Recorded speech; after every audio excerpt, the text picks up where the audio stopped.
How you doing? I'm TJ Devane. This is Brooke Carroll. Today what we're going to be talking to you guys about is pre-assessments and kind of what we do in our classrooms. So first of all, the what. So kind of what I do for pre-assessments is usually just a short quiz. So either multiple choice, something like that, nothing more than 30 minutes. Usually at the beginning of class, either that or some kind of stations activity where students pair up with each other and basically they just, we cover major topics of what that unit's going to be on, and they kind of just go from station to station, and then I kind of collect that data and kind of mold my lessons from that. Another thing that I do is when I begin a lesson, unpacking the objective, I usually talk about new vocabulary and old vocabulary that are within the objective, and we kind of have a class discussion about that and just kind of talk about words that they may know, phrases that they don't understand, and kind of mold that with the stuff that they already do know, and kind of make a connection to what maybe we did in a previous lesson and kind of what we're going to be doing today. Okay, and I kind of use pre-assessments as a pre-unit baseline check to see where my students are beginning, especially if a unit is kind of abstract to them or not something that they would normally talk a lot about in their day-to-day lives. But I can also use it within a unit, especially like when I go to review or when I go to move to a new concept, to stop and make sure that my students understand, and if they don't, that's where we'll get into the how of what we do with the pre-assessment data. One other way that we've done this, I know in social studies, is through the anticipatory writing exercises where you give students the vocab prior to the lesson just to see what they know and try to get an idea. So it's a pre-assessment the way that these other ones are, except in a written format. So now the how. All right, so talking about the how, kind of what I do with pre-assessments usually, I'll take a exit ticket from the previous class, and after grading that, I can make flexible grouping and kind of differentiate my beginner students, middle students, and advanced students. We either split them up just like that, so then I can give my advanced students some more kind of enrichment problems, some more challenging problems. My middle students more just kind of just working through the basics and really just kind of going through repetition, and then kind of allowing myself to work with more of the beginner students so that they can really, so I can clear up some misconceptions that they may have about certain problems and kind of help them through that.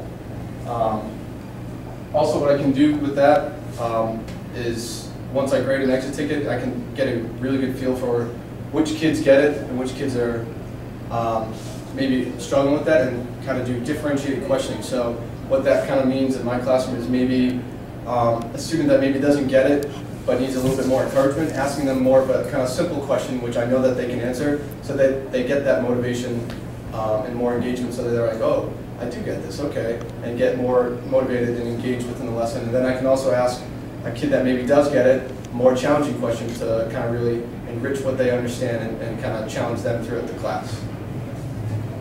Okay, and typically how I use it, in addition to what you've already said, sometimes open-ended questions are super revealing about misconceptions that students come to class with. So I might ask, you know, in my economics unit prior to the unit, I might find out that they all think that we're still on the gold standard, for example. So there's common misconceptions that we can clear up.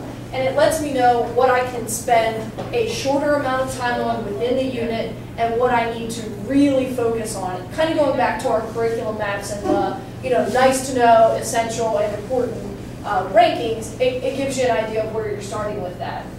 I also have talked, most people have heard the way that I do reviews using pre-assessments and kind of like you said, the flexible grouping to say, okay, you guys get it, or you get Unit 4 but you don't get Unit 1.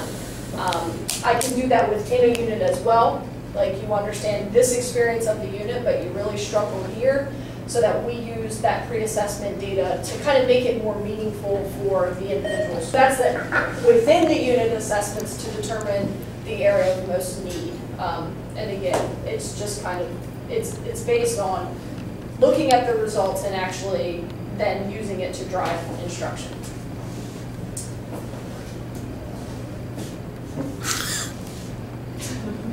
All right, so our last one we're going to be talking about is the why, kind of why we use pre-assessments.